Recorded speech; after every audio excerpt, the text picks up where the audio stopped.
all our political leaders, they're talking about creating jobs. How they're going to make jobs for everybody and to have jobs. But I know that my people were fully employed during slavery. All the work they wanted they had during slavery. Didn't own anything, didn't have any education, didn't have any health care, didn't have anything except for employment.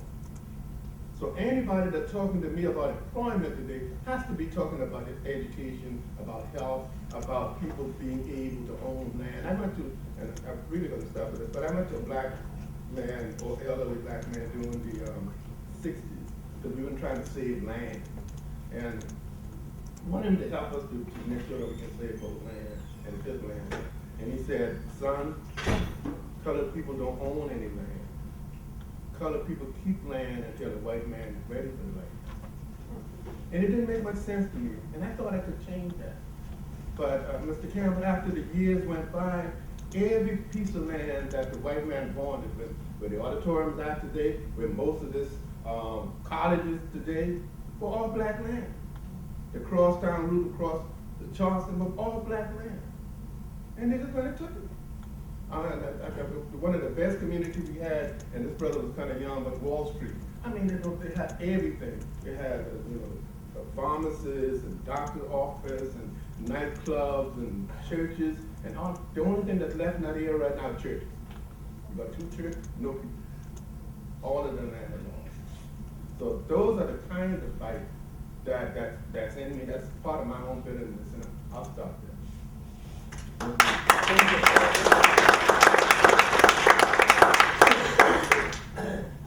My name is Mary Moultrie, as you were told. I am an organizer of Local 1199 National. Right now, my job is to unionize hospital workers and public employees. For the past year and a half, we have been trying to unionize the City of Charleston environmental service and public service workers. Their grievances are basically the same as what we faced in 1969. But in 1969, it seemed to me to have been more strength. People were willing to get up and stand up for what they believe in. But right now we have the workers who we have to continue to push, and like Mr. Saunders said, to train. Another thing I wanted to get clear with Mr. Saunders is we always get into this. When we talk about the 500 women that were out on strike, it's no disrespect to the men as leaders. But out of the women that came out on strike, there were only 12 men. So when I say that we were predominantly women, I'm not discrediting our leaders, because most of our leaders were male. Okay, Mr. Saunders? Well, let that go. That's exactly what it is. A lot of people have talked to me about SCLC coming in and helping us, and they did a bumper job. But we helped them also, because they were at a point where they didn't have much going for them, so we kind of put them back on the map by them coming in. The National Union 1199 had organized a hospital in 1959 and had been out on strike. They had organized a national organizing committee that hadn't done very much. So when they came to Charleston, we put them on the map, because all of the states that they have organized since that time came about because of the work that we did here. And I feel really bad when I go to conferences and stuff, and they have a local in this state, a local in the next state, and nothing here. And the whole thing started here. So they have given us the opportunity to unionize workers here. And the struggle is on. But we haven't given up. We're still trying to, bring this thing full circle.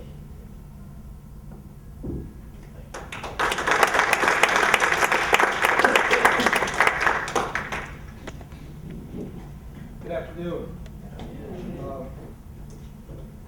I guess I want to start with, I guess, make just a few points about the ILA and our history, where we came from. I'm really grateful for the amount of information that came across this week and talking about labor history, and even looking at our own history as far as the Longshore locals concerned here in Charleston, and realizing, of course, I've learned some years back that our history did not begin with the ILA in 1936, but that, you know, it began back in 1867, 68, and during those times. And I began to look further into it because I always heard that in 1936 we became the ILA, and George German was the first president of the ILA. And I remember on the docks, as early dock workers, there was one old gentleman that kept refuting that, saying he was not the first president of this local. He was not. And I'm thinking, well, he was founded in 36 and became the president in 36. Certainly had to be the first.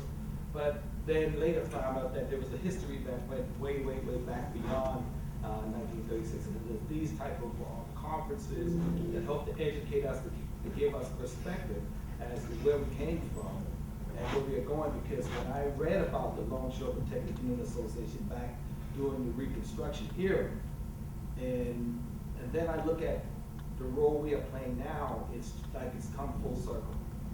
And so that gave me even more inspiration to continue to fight and to show up the responsibilities that we as dock workers and unionized workers should be showing up to, especially here in the South. Because it was at this, and I never thought I would be the one doing it, because it was at this institution where I trained in business administration and management, and was taught how to keep a union out of a plant or a job site, and you know, and I studied that pretty well. And I thought that I would become a union leader, but some of that information became very useful and again. But you know, and also growing up here in Charleston, all my life, still living the same street I was born on. I too faced a lot of discrimination growing up. Had to go through the side doors of the theater and go up in the balconies to go places. So I guess all that, you know, riding on the back of the bus, saw fights on the bus, saw fights during forced immigration, all these things help, I guess, to shape who you are today. So when I went to the ILA, after leaving the College of Charleston, and saw things that didn't line up the way I thought unions ought, a truly democratic union ought to be represented.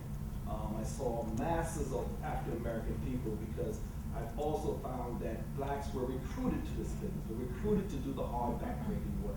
And there were ads in the paper.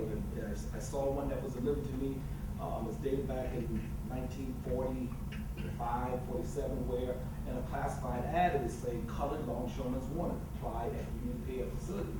So when you look at the way our unions is shaped with 3 different crafts, the ones who do the physically loading and unloading the ships are African Americans. The ones who do the clerical work and computer input are predominantly white. And now we have a new industry, a new craft, I should say, as a result of automation that has to do with the maintenance and repair of all the equipment. That's now about 75% black. So when you add it all up, it's pretty much predominantly African American. And then when I attended my first convention, and I looked up front, and it looked nothing like the people who are up front. Then I know from day one we had a problem. And it resonated with me. I don't know how it was resonated with all the other blacks that were already there before me, but I began to take note of that. And then when I look as we come south, and from Virginia all the way around to Texas, it's predominantly African American. Yet we control no resource, all the millions of dollars that's in the treasuries. We have a non-democratic union. So my first, I guess, goal was to see what I could do to impact the system that I had seen was established within the union to fight for civil rights and democracy within the union first, before then we can begin to tackle the much broader issues. And then I realized that I couldn't do one and not focus on the other, because all the fights were there. And I I see my attorney sitting there that will always tell me, you gotta pick your battle, you can only fight, one fight at a time. And I said, oh, man, that's not gonna work. I said, because if I'm in an alley and there's people all around me, you want me just to fight the guy in front of me and let the one behind it cover me? Can't happen, so you have to fight, you have to take on multiple fights at a time.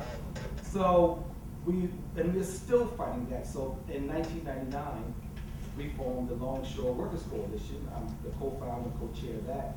And that's a reform group within our local that's been working for the last 10 plus years to reform our union from the inside out, because it's not a democracy. And if the way the political lines are drawn, if it was in our community, with a long time file with the Justice Department to have those lines redrawn in order that there could be representation, true representation, given the makeup of the population. So we became a very progressive. It took us about 10 years first to take over our own local here and to actually begin to reform our local and to become a more progressive organization. But then within my first term of office, then we were confronted by our very, very first real test. And that was the one that Kelly mentioned regarding the Nardena ship. I mean, why Charleston? Why were they targeting the South? But as we look at it, I think the rest of the world see the American South as probably the weakest link in the chain. All the most radical technology right now that's coming out of Europe is being tested in the American South. The most radical technology that eliminates every dock worker from off the dock itself, not on the ship yet, but on the dock. It's coming out of Rotterdam and it's now hitting Virginia. And now they're negotiating over the same technology in Jacksonville. Not on the West Coast, not in the Northeast, but in the South. And so that's very big concern for us. But in 2000, when we were faced with this situation with this Danish company, we really realized that that would be the beginning of the end. We simply could not afford not to challenge them starting to actually have non-union people do our work.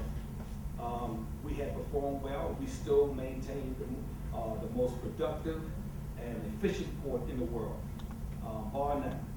Our productivity is extremely high. So if they're getting this type of productivity, then why challenge it? Why challenge? That we still trying to figure out. But the story has been written. We challenged. We were confronted with 600 cops assembled by the state attorney general. We got in a skirmish. 11 folks were arrested, 5 indicted. We had a 3-pronged fight. We had to make sure we recapture our work. We had to make sure the 5 that were indicted did not go to prison.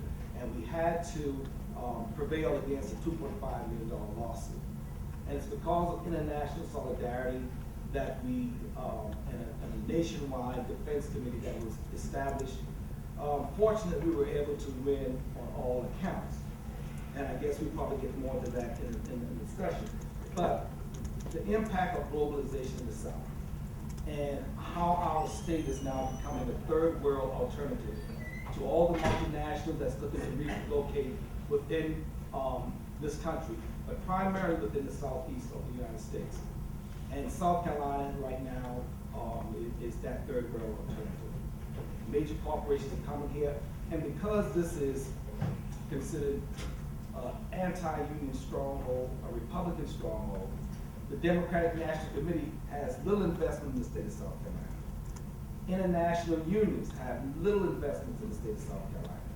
And what they don't realize is that as long as there's no resistance, these corporations are going to continue to come, and we who are unemployed and care about the unemployed in South Carolina, we're going to think it's okay for them to leave Seattle, come to Charleston.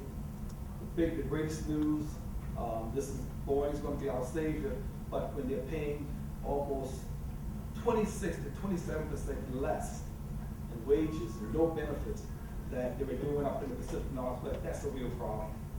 That's a real problem. Unlike the dock workers, we have a national contract, and today is overtime day in every port in the East Coast. The same wage they pay in New York City right now, we pay in Charleston, South Carolina. That same steamship line is getting the same productivity and getting better productivity here. But that's not the case